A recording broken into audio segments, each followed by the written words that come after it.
Ladies and gentlemen, Yankees Fireside Chat.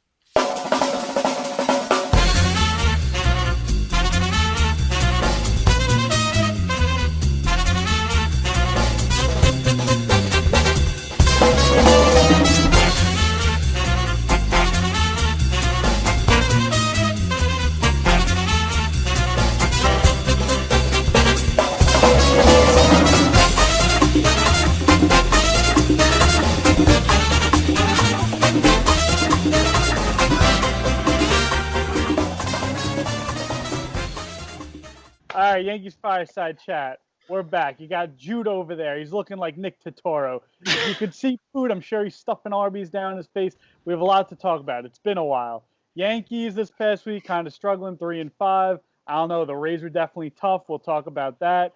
Giancarlo Stanton, he's hurt again. Torres and Sanchez, they're struggling. Judge, would you say he's the MVP of the AL? I don't know. Well, I guess we'll talk about that. I'll also probably preview the Braves and Red Sox. But I will say hello to Jude. Your hair is all over. I feel like that's the longest I've seen your hair in a long time. Yeah, I'm actually growing it. Hopefully, my Why? hair's kind of curly. I don't know. I want long hair once. I want to look like Poot for once.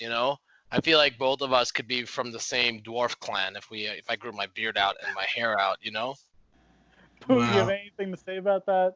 I love how he's shit talking. He looks like little Nick Totoro with that fucking necklace. If Poot was a man, he'd put his camera on. But look, we need to actually talk about sports because we're not doing our best impression of Boomer and Geo because they literally spent 45 minutes talking about plumbing issues this morning. My whole ride to work. From it? No, just horrible. It's a horrible morning show, but let me not get into that. I swear, from my house to my job, which is 40 minutes away, all I had to hear about was Boomer's plumbing issue and Geo's boat issue. I want to hear about sports, and they're talking about that.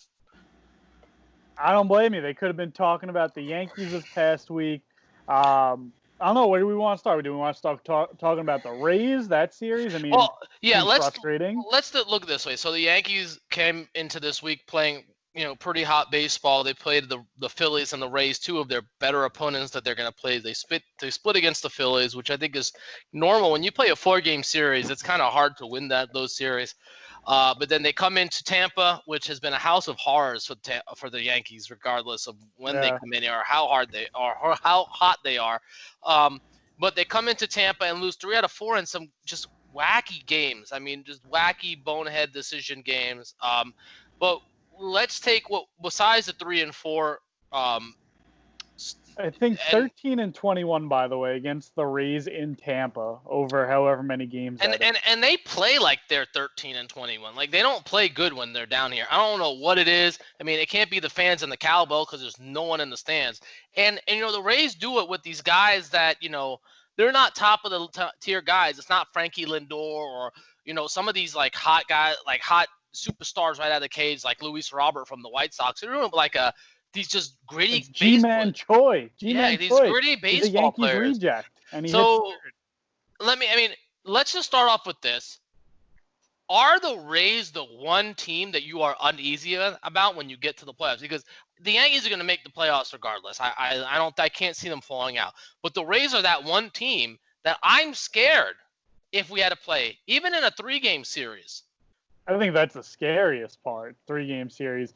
I mean, would I say they're the one only team? No, because I do think that, looking at some of the other teams, I think the Astros, right now they're not looking good, but I would still be a little concerned. Cleveland has great pitching, so I'd be a little bit concerned about them. But I do think the Rays probably, I don't know, it's tough. Would you say that they are the biggest threat? Because I think right now, Oakland, they always choke in the playoffs. Houston isn't what they used to be.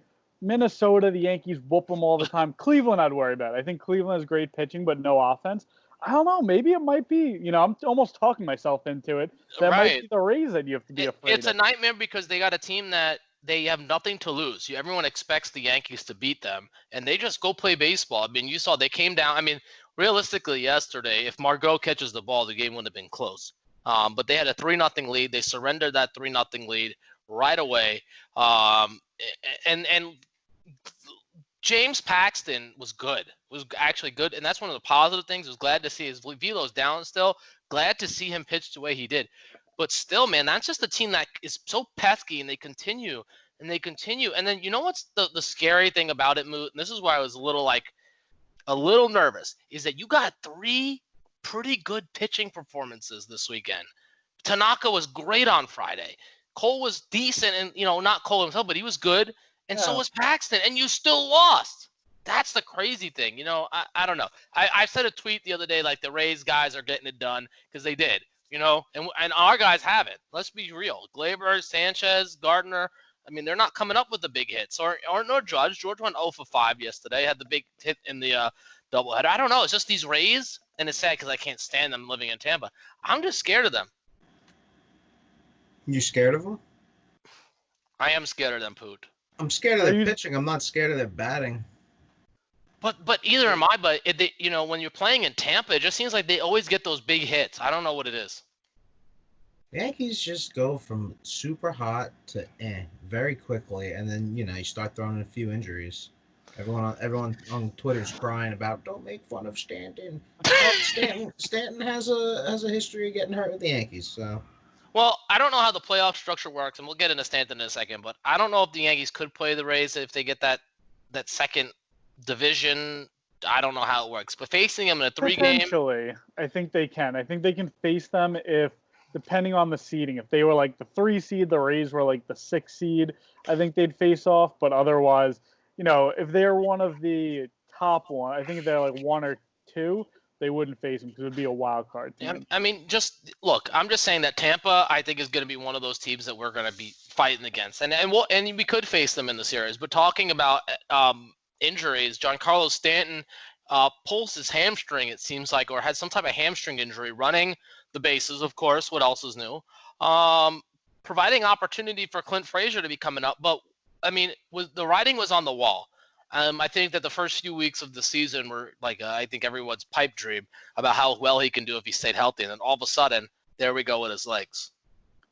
Yeah, honestly, it was pretty upsetting. I mean, I think we had seen that, I feel like it was such a thing. Don't get me wrong. I mean, I think I'm maybe out of everyone on this podcast, the most pro Stanton person.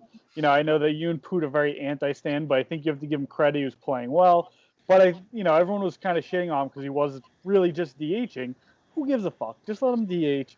But I mean, even that, he got hurt. It kind of sucks because you saw that him and Judge were both healthy.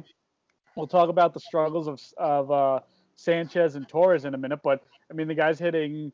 He was hitting 300, 3 home runs, 7 RBIs. I mean, I feel like he had good at bats for the most part. I feel like he looked like a guy who, they traded for. He seemed pretty reliable. But, I mean, I think it's a big blow. And I hate to say it's like this guy just cannot stay healthy. It kind of worries me with all these leg injuries. That's just going to be Jacoby Ellsbury, 2.0 at this point. Just maybe a little bit better. And it's 60 games. Like, this would have been a perfect opportunity for him to, remain healthy, and then tell all the haters shut the fuck up. But you I thought he was going to. Yeah. I don't know, guys. I mean, you made up a good point here. You accommodate him to just DH, and now he can't run. Like, I mean, I don't know, and it's kind of sad because the stigma around Stanton is not the NL MVP of 2000 and whenever he won it. Was it 2016, 2017? Now it's the stigma of this guy just can't stay healthy, which is sad because he's not that old a player. He's 30. We're all 30 on this podcast. Like, it's basically us. I mean, again, we're not in great shape, but like, I feel like that's crazy just how often. I mean, I feel like slow pitch softball, I don't get these injuries. This guy has the greatest training facilities. He has, everything at his disposal, and I feel like he just can't stay healthy. I don't know what it is. And it's always leg injuries, which is kind of frustrating. The fact that you see he's, chiseled. This guy looks like a Greek god. And I don't know, maybe he should work out legs. I have no idea what the issue is. Stretch a little bit more? Yeah, I mean, I'm not gonna spend a whole bunch of time on it, but oh my goodness, of course Bruce. Wouldn't be an episode of YFC without that, Jude. Yep, takes it real seriously. Sorry. I'm sorry, Bruce. Sorry, but oh my God, am I muted or not? No, I hear you. Oh, sorry. Unfortunately, we can hear you. Sorry. So, I mean, we can't. The guy just gets hurt, so it's just what it is. What it is. Frazier's gonna start. Stanton, I mean, it's just embarrassing that's and that's embarrassing. I don't want to say that because I'm gonna get once this goes on, I'm sure. Oh, you hate Stanton, you can't be positive. The guy just can't stay hurt. I mean, I don't know. It truly is amazing. I mean, even Poot, who does not look like a Greek god, more like a Greek dwarf, but I'm sure he wouldn't be pulling his hamstrings running the bases. I mean, What is with the shots at Poot calling him a dwarf? Yeah, let him. He's Let him. actually taller. he than looks you. like Let him- something out of let Lord of him- the Rings. let Like him he should be take he should be in the Shire or something, you know? in the Shire. Take your shots, okay? It looks like your $30 tattoos fading. Oh man, all right. Well, Gary Sanchez still seems to be struggling. Moot and I got into a debate because I thought that ball on Hey, Jude, Saturday. did I tell you about my plumbing problem? I got a big, God. bad plumbing issue. No, Wait, sorry. wait, Backed wait. up, Yesterday. toilets backed up. Jude's horrible, and Listen. my boat got issues too. We're not on Boomer and Geo in the morning, okay? I don't know what else to listen to instead of them. I may just How listen about to Joe and music? Evan. How about Maybe. music? You Maybe. fucking loser. All right, so Gary Sanchez barely hitting over 100 now, heading into the third week of baseball. People, of course, calling for his head because he can't hit. But there is a good point. I mean, this guy really has been up and down with his batting, but I mean, Jute has been very upset with his defense. I know, Moot, you're going to say, the ball probably was a wild pitch, but he really just is not a good defensive catcher. I mean, yeah, I don't think he's a great defensive catcher. I think we're talking about the ball Friday night, I believe it was, that, it ended up kind of costing them the game there. I felt like it was Ottavino a little bit. I think it was a wild pitch. It's tough. I mean, I think if you have, trying to think of who has been a great catcher, Jose Molina back in the day. I feel like that's who was like the last great, defensive catcher. I guess I McCann agree. was pretty good, but if you had him back there, maybe he stops it. But I think Sanchez, yeah, you look at him, he's there for his bat. I mean, the one thing that's kind of weird, and I feel like it's tough, but like Paxton, Cole, Severino over the years, all the pitchers love throwing to him. I know Sabathia said on his podcast that he calls a great game, that they like throwing. They like the fact that he's always so prepared, he knows what to get batters out on and stuff. But I will say, I think, and that's something definitely something to kind of talk about that, they like throwing to him. For years, Posada was somebody that, they always used to say a lot of pitchers didn't like throwing to him. Randy Johnson, used to beg for John Flaherty, to be his personal catcher. Posada wasn't, great at calling game. That's I'm great sorry, about Randy Johnson's forever the funniest baseball name. I mean, it is a pretty good one. I feel like Randy Johnson, sometimes looks. But time out. You don't think that Stanton could have slid and blocked the ball with his chest on that ball? Sanchez, yeah, I think it's the new stance that they have for him that, makes it a little bit tougher. You know what you're getting, Stanton, though. Nothing's Sanchez. changed. I think we're all Excuse me, saying Sanchez. Yeah. I don't know. Well, that's the problem is that you don't know what you're getting from him now because he's Well, no, you been know so what you're getting. Horrible slumps, and then he'll hit home runs a couple days, and then horrible slumps. And it's always sloppy defense. But you know what's the weird thing, dude? He's swinging through just 95 fastballs. Like, I know I watched him last year swing through a lot of breaking stuff, but this year it's been like, I'm just loading up and throwing a fastball by you. I mean, the home run... His timing looks really off. I mean, that's one thing. His timing looks really off. I will say, I think, though, I'm a little bit more concerned about him than Torres. And I don't want to know if we're going to want to get into it just yet, but I think I'm a little concerned with Sanchez. But I feel like this is also him. Like, he was great in 2016. He was great in 2017. 2018 is when he sucked. And last year, I feel like he was great for the first half. And then the second half, he kind of gets very streaky. And I feel like maybe this is who he is at this point. He's a streaky player. Yeah, and I just think Yankee fans have to just be okay with it because when it all comes down to it, and I'm going to be pretty positive, I'm actually going to back Sanchez now. When you look at maybe the end of a 60 or 162 game season, he's probably still going to be one of the top offensive catchers in the game. Oh, yeah. I mean, as But sad as it sounds. It's a really ugly, good, he doesn't do that and make it look good. It's a very ugly. And he's not. It's because he's not consistent. It's like 1 week he's gonna hit he's gonna hit 438 with 6 home runs, and everyone's gonna be like, wow, Sanchez is a beast. And then next week he's gonna hit 103 like he is right now. and maybe his one hit will be a home run. That's what I feel like he's always going to give you home runs. The defense I think is frustrating. I think sometimes just the base running and mental lapses and stuff are kind of frustrating. But I mean, yeah, at the end of the day, he probably is a top 5 catcher in all of baseball. Right. He has the most home runs, I believe, since the start of 2018 for all catchers, or maybe 2017.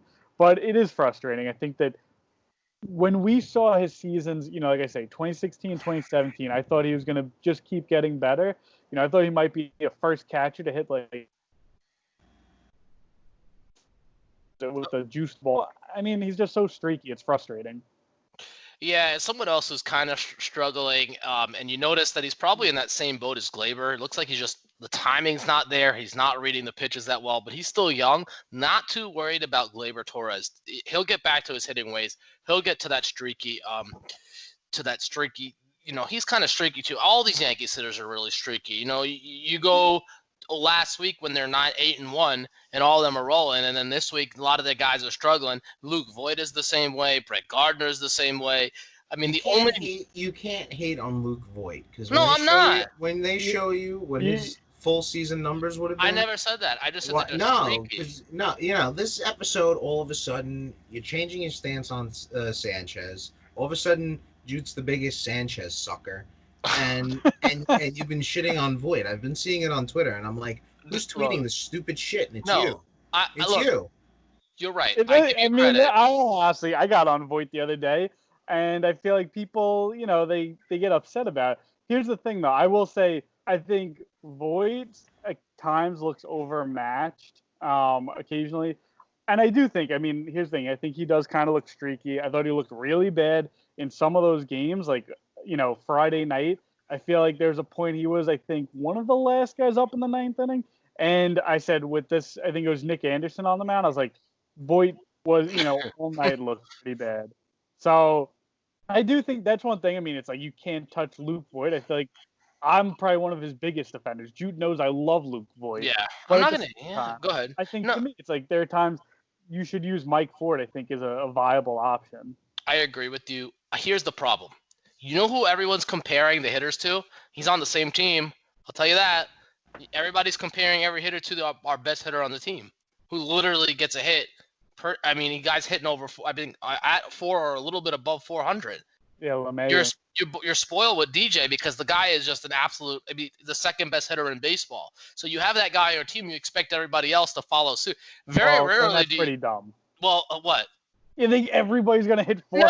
No. I'm not saying everyone's going to hit 400, but the way that he approaches the ball, very rarely do you see DJ LeMahieu swing out of his shoes. But Luke Voit may do it twice, 3, 4, 5 times a game. I'm just saying you're spoiled with DJ. Yeah, but DJ LeMahieu isn't hitting 42 over 150, 160 games. That's a good point. So you have your characters, I guess, yin and yang. You're right. Here's one thing I did want to get into that I'm very upset about. Is I don't know what is Boone's fascination with using his C-level, or maybe if you want to consider them B-level relievers in tight spots.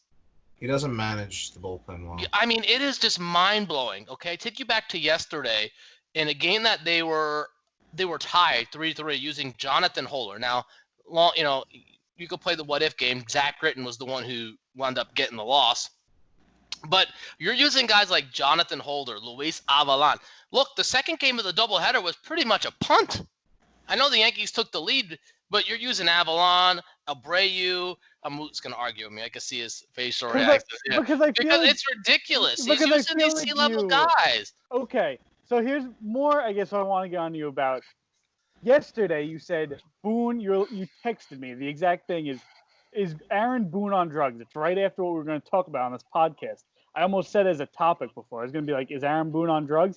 That would be an interesting, debate. What do you think he's on? Is he more of a pot smoker? What do you think?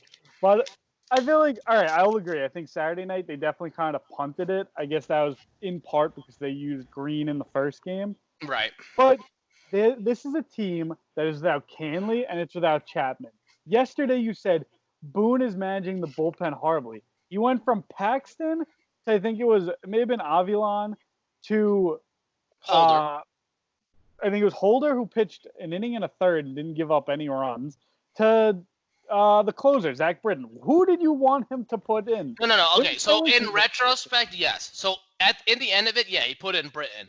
But and I somewhat understand the doubleheader because it's like, okay, I already used my guys. You're gonna play the split.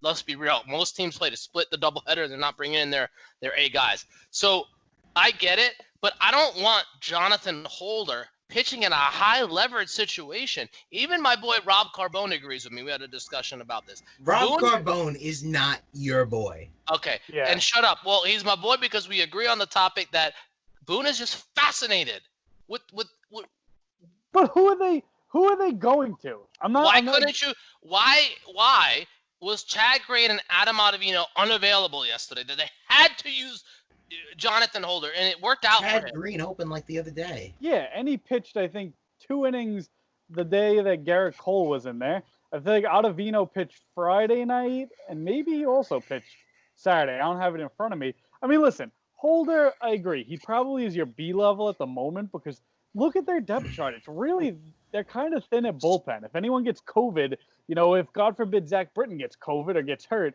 they're kind of in shambles. So I mean, let me ask you this. Holder, So look at him. Outside of last year, Holder was pretty good. 2018, he was good. 2017, he was good. This year, he's been good. He's pitched 6 2/3 innings, no earned runs, and you're gonna get mad about Jonathan Holder? but it's just okay. So look, What did you think of Paxton yesterday, dude? I thought he did well. I mean, I think that he stood in too long, Hey, but now you're a Paxton sucker. no, I'm Add him to the trying list. to be positive. Listen. I'm trying to be positive, and you're being horrible. Listen, A couple months You're ago, you hard. said that he looked like they just grabbed him from a Texaco station out in Oklahoma. Okay. look, here's the thing. I guess it's because it's the whole COVID thing and the way that that he's managing games, but maybe the Yankee bullpen's not as deep as we thought it was. I mean, maybe not. I mean, their bullpen really. Look at it right now. I think it's Britton, it's Ottavino, and then it's Chad Green. I think those are your top 3. Who's your yeah. B guys? I don't know. I don't know. Probably Holder, I think, might be your 4th Well, best. you don't have reliever. Canley now. Or You're Loizaga. banking on him. Yeah. Now, and I think you know what also has an issue with this is these bullpen games because you're using them in a whole game, right? You're using some sort of mix of your bullpen, and then Well, what Happ happens? also sucks, Yeah, and that turns into a bullpen game. yeah, because So, only pitches 2 You might innings. as well make that a bullpen game because he's a bum. Right. And so what happens is they do the bullpen games. J. Happ doesn't pitch more than 2 innings. So all of a sudden you're using all your guys. So then in the tight games where you need your guys, they're not available. So you're using Avalon and Nick Nelson. The poor guy got left to get killed by the Phillies that day. I mean, they would just like feed him to the wolves. Yeah, Poor that's guy. bad. Alberto Abreu made his debut, but I mean he's not proven. Clark Schmidt is, I don't know what they must have against Clark Schmidt. I don't. But he hasn't been up. So is it truly maybe the bullpen is really tired? I think right now their biggest thing is I think they don't want to burn these guys out in the 60-game season. They want them to be burnt out by October because last year I think you saw Game 6 against Houston. It showed how thin their pitching was that they had to go with a bullpen game. But a lot of those guys were on fumes. I mean, Chad Green I feel like had pitched every game in the bull. That's the thing I think. They care about October. October, I think they want to throw their bullpen guys out there every single day. I think they want their big, they want Green every day. They want Britton. They want Chapman. If Canley was around, they want Ottavino if he's available. They want these guys to be able to pitch every day then. I think that's why they almost punt games in the regular season. Yeah, I do too. I think you're on the right path. I will agree with you. Saturday night, looking at that box score, it was Avilan, it was King, it was, I think maybe Holder was your best guy. I don't even remember. It was all your like C and D level guys. And you're right. So they're trying, and they're playing for the postseason. By the way, on the side note, if I'm bringing Britton in the end of the game, and the game's tied, I may do a catcher change there because him plus with those balls in the dirt. What? Yeah, I mean, that's just disaster. I thought that the Rays were going to win yesterday on the pass ball because they had 2nd and 3rd and 2 outs. I was like, this fuck's going to let a ball go by. Like, that's how nervous I get with Sanchez. But, I mean, you're right. I guess it does come down to saving your guys for October. It's just frustrating because you knew once they won that first game on Saturday, I was like, I would bet my house that they're not even going to try. Not that they're going to try, but they're not going to be using their guys out of the bullpen. And Chapman hopefully is back this week. We don't know. But it is weird that he's saving his guys. But I'm telling you, the bullpen's taxed. J.A. Happ can't go more than 2 innings. I mean, thank God we're not going to sign him next year, or he's not going to hit that threshold.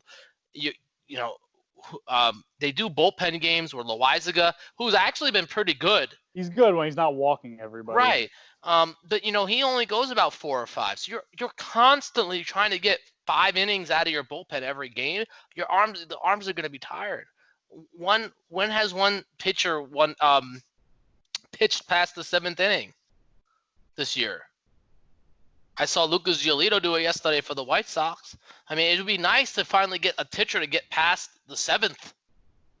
Yeah, they've struggled with that. I mean, I think part of it, it's kind of crazy. I know you were getting on him. Happ, I think, first of all, they need to cut ties with. I think you need to just call up Clark Schmidt, 60-game season. No, really, it's insane that they keep throwing this guy out there. You don't want his options to vest because he'll make $17 million next year. Oh my this God. guy, looks like the creepiest dude. And honestly, it's been a bad signing. I thought it was a good trade in 2018, but the signing has been poor.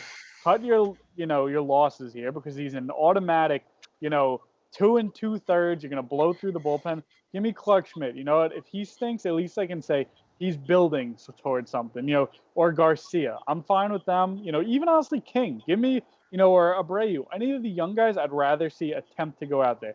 But I think you need to cut him. But I think you need to see, Tanaka's still coming back from the concussion. He's building up arm strength. Cole, I think I'd really like to see, I'm going to cut him a little bit of break, but I think I'd like to see him really, in some of his upcoming starts, really start, giving us that, what we pay him $30 million a year for. I want to see some of those performances.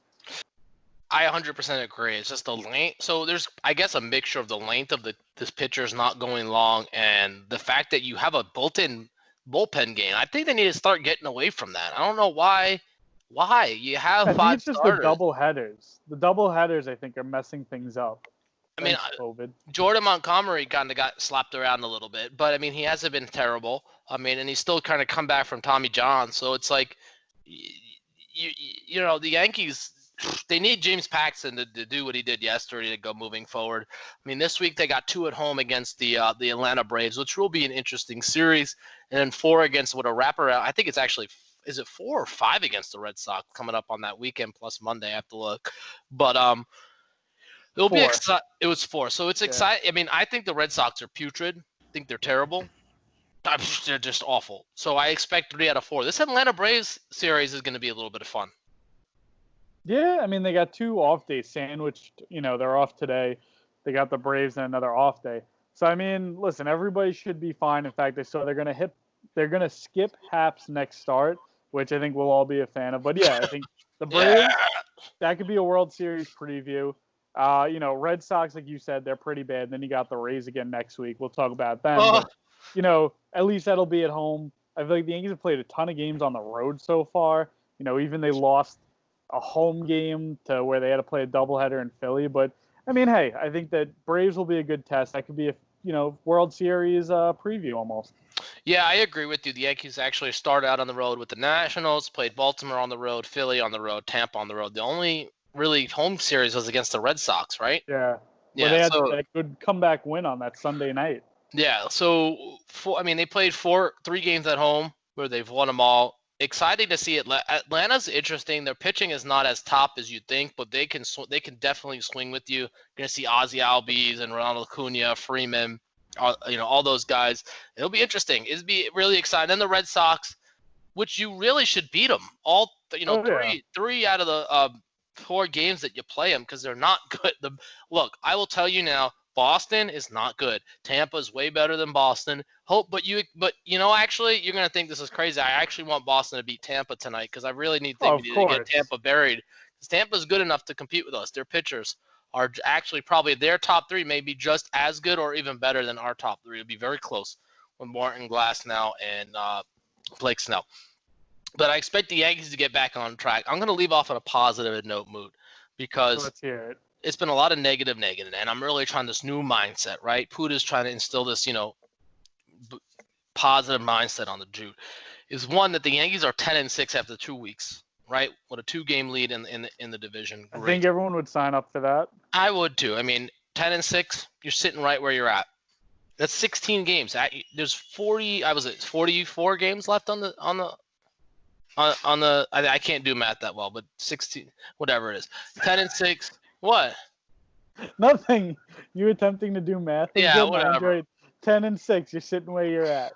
Yeah, whatever. Well, Yankees start off hot, which is good, and then kind of rock themselves to sleep this weekend. But at least, the Astros are self-destructing. That's another good positive note. Jose Altuve looks like an absolute mess out there in Houston. Good for Laureano for going after. I had to make a comment on that. Laureano going after the Houston coach. That was hysterical, I thought. But Jude, a lot happened this week. There were Nazi salutes from the Oakland A's. We got the Joe Kelly hearing now. I mean, come on. Yeah, anything that I'm glad that happened. But the Yankees, and I know a lot of people like having a heart attack in Yankee universe, but they're still in first place, 2 games ahead of Tampa and the Baltimore Orioles. So that's the good. Yankees would have a better record if your tattoo wasn't fading. You have a lot to say when you don't even put your camera on. Oh, you're going with the camera thing? Yeah. I love that. Yeah. Well, you go on Twitter and you see people bitching like, "Oh, look at these people who don't even have their real picture in Abby's." So you're just trying to copy that. No, I don't like Twitter universe. I've had enough. Poot was gonna go with some tweets. I think this week. I think he had more like. I don't know. I think it was like going to be like, this is an unbelievable tweet. Like, I know last night we were looking into it. There are people who are defending Jay Happ. There were people who. How could you? Oh, there was that person, but that person's there's from someone. Canada. Yeah. What was he saying about J.A. Happ? Oh, you don't want to hear it. When he was somewhat decent in Toronto. Dude, it's a pretty ridiculous tweet. Tell me, because I need to hear it. You're gonna get pissed off. I am. I'm ready to go. I'm ready to fight. Another good one was that the advanced sabermetrics show that Gary Sanchez is an elite defender. Shut up. That's ridiculous. He's an elite defender. The guy that's by the metrics. I can't stand those nerds. I can't. The guy actually has a negative WAR. All right. And I don't even like WAR. I want to tell him what the guy in Canada said. He said something. I don't have the tweet and I don't remember the guy's name, so I can't find it. But he said something like that the Yankees were his downfall, and if he stayed in Toronto, he would have played a lot longer than 40 years old, and he probably would have gotten the Hall of Fame. Shut up. Shut up. That's what they said. Shut up. That's what they said. Dude, the guy throws 90-mile-per-hour batting practice to these teams. Well, it's the Yankees' fault. That's what he said. And you used to be able to blame Larry Rothschild. Maybe he just sucks. Oh, Jesus. Sorry. Dude, what do you think about the Padres? They're not doing too bad. I knew you were going to say it. I knew you were going to say it. You talked about all right, hold Judge on. being the AL MVP. Jude's going to buy a could be the Tatis NL jersey. MVP. I actually think Judge is going to win the AL MVP this year, but I will say this again. The San Diego Padres are not going to make the playoffs, brother. I'm going to say it. Just listen to me, Poot. They're not going to make the playoffs, brother. Jab. Hall of Fame, Jude. Okay, stop trying to irritate me. Look, just because Fernando Tatis is, doing great doesn't mean that the Padres whatever. That doesn't mean the Padres are good. Did you buy a Tatis jersey yet? No. Look, That's they're funny, not. You like big Tatis. That was a good one. Fans only Tatis. Yeah. Only fans for Tatis. You're so funny. But yeah, I still don't think the Padres. Actually, Colorado Rockies, very surprising that division, speaking of they have no hitting. No, I mean, no pitching, no hitting. Charlie Blackmon is just a fucking animal. Yeah. Actually, on my fantasy team, which I am in first place, Moot, by the way. I saw. I mentioned it. Kudos to you. Yes. But how funny. The only person who has not. Hold on. Oh, wow. Actually, he finally got me positive points, Moot, out of all time. Gary Sanchez this whole season. Yes. See, it's the defense sabermetrics, Jude. He has the worst, though. He's only got me 20 points the whole season, whereas everyone else has got me near 100. But, all right, well, enough of this Boomer and Geo type of style. We're just talking about everything. And nothing that's important to the Yankees. Let's see how they do this week. If they have another bad week, I'm gonna be pretty upset. I'm not gonna lie. I'm gonna get on here next week and just start, cursing out Poot at this point. I think there should be a bet, by the way. Yeah. Hear me out. The sign above you, bless our home or house or whatever the hell it says. Yeah. If the Padres make the playoffs, you have to change it to bless our and then change it to something else. Bless our like Padres. Tatis. Yeah. No. Okay. Bless So our Tatis. I'll make a deal with Poot. Poot, you're the I'll one. buy Poot Arby's. Here it comes. Well, I'll make a deal with Poot. I will buy a friend, whatever his name is, Tatis jersey, right? If they make the playoffs. Wow, you're such a little Nixatoro cock. If they don't make the playoffs, in which they will not, because they will, descend to the Padres of Wilton Die Club, then I don't know. I have an IOU on Poot. That means I can have Poot do anything. Wow, what a great bet. It's an IOU match. By God, by God. Honestly, I think, maybe Poot has to join your Ice Cube Club. The Ice Cube Club. What's that? Yeah, that's you. You were, last podcast I got messed The up. Wilton Freeze yeah. Club. Yeah, Wilton Die Club, the Ice Cube Club. We'll see. It'll be an IOU, but we'll still work on this. But I do not think the Padres, even though they're 9-7, and Will you change the sign in the background? Bless our Padres. No, What about Why? Bless Our Cucks? no, definitely not. All right. Well, for this episode of YFC, for Poot and Jute, we can't figure out, but we'll figure it out in regards to what is that? What is that? I can't with you all. I got a nice southern draw to my voice now. I love it. All right, for Poot and Jute, I can't keep a straight face. With Poot and Jute for YFC, we'll see how the Yankees do this week. Hopefully they do better, beat up on the Red Sox. They're on Sunday Night Baseball. How happy Jute Yeah, will you be. know where to put that Have a thumb. good day. You know where to put that thumb. See ya. Yeah, put it up your Tatis. Only can't. fans for Tatis. I can't. Sometimes I can't keep a straight face. Remember when we were supposed to stop at the 25-minute mark? No, I don't think it was. just kept How long was it? rambling. How long was Went it? 17 minutes longer. All right, so when Moot cuts it, it'll be 20 minutes. No, I'm not cutting it, so it's 20 minutes. Why? Why? I'm going to have to cut out 17 minutes of... All right, at least the ending you could put out. You could put anything about the Dude. Padres. Dude, what's for dinner? I think that was the best part. You do? Yeah. You do? Padres Shut up. outside- Oh my God, Moot! Stop! Stop! I have to watch this while I'm on the phone with you. What?